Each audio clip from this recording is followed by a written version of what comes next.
I'm going to try to be quick. But there's just something that's been weighing on my heart, and I need to get it out, need to talk about it. Hopefully it'll be good for me. The light's really weird in here. But anyway, I was listening to this talk, and the speaker said something that really spoke to me. And she said, it's a complete waste of your time to worry if you're worthy of the opinions of the people in the stands, or worry if you're good enough for the people that are watching you. And that just, it felt like a ton of bricks had hit me. You know, it's one of those light bulb moments of, oh my gosh, this is what I do.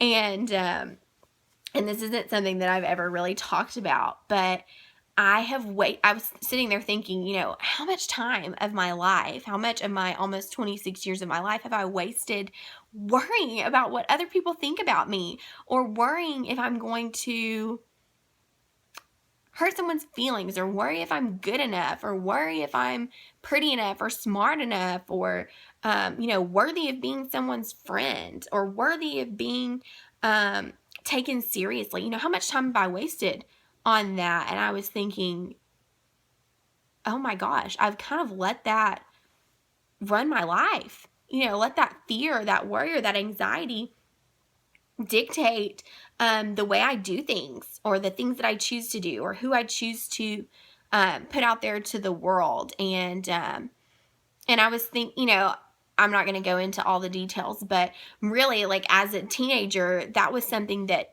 totally ran the way I worked. And that was, you know, you're allowed to be good, but you can't be too good. You know, people won't like you unless you're doing something that benefits them. And I just had that fear of being myself, because I was worried if it was good enough, or if it was okay to be me. And even into college, I mean, it started, you know, when I was probably 10 or 11, and it just snowballed into this huge pit of anxiety, you know, almost to the point where a couple years ago, I really thought I need to be medicated. I need help. I can't deal with this by myself, because it was seriously keeping me from getting out of the car places. But I feel like the further along I got, you know, especially as a teenager, it was the worst when I was a teenager, but the further along I got, and the more worried about that I got, the more and more I isolated myself from other people. You know, I didn't reach out to people. I didn't engage with people. You know, I had one or two really close friends, and then everybody else I just kind of coexisted with. And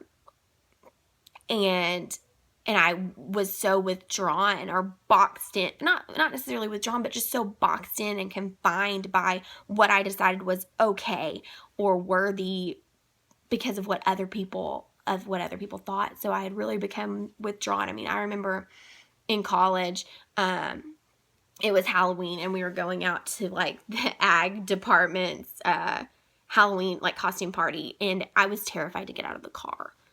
And it wasn't because it was scary. It wasn't because the people were scary, or because I didn't know them, but I was just so anxious about what people would think, and that people would be looking at me, that I could not get out of the car. And I remember my friend Mallory just kind of like dragging me, and it was muddy that day, and just dragging me in.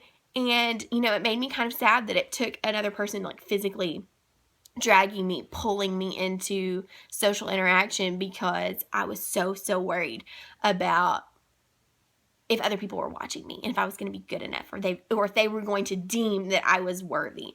And you know what?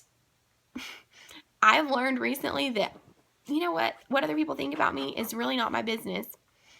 I can't change what they think about me, so I really just need to be authentic and do what makes me happy, or what's healthiest, or what's best for me and for my family. And you know what? The only person that it matters, the only person that matters if they think that I'm worthy is God. And God has already said that, you know, we are so worthy. You know, he's already called us worthy. And it's really kind of a waste of his love and his grace and his belief in us, by worrying what other people think. And that is really what connected for me this morning. It's just that it doesn't matter. It doesn't matter if I'm worthy of those other people. I've got to do what I'm doing. I've got to do what's healthiest or what's best for me, and quit worrying and quit wasting my energy on wondering if I'm okay or if other people like me. I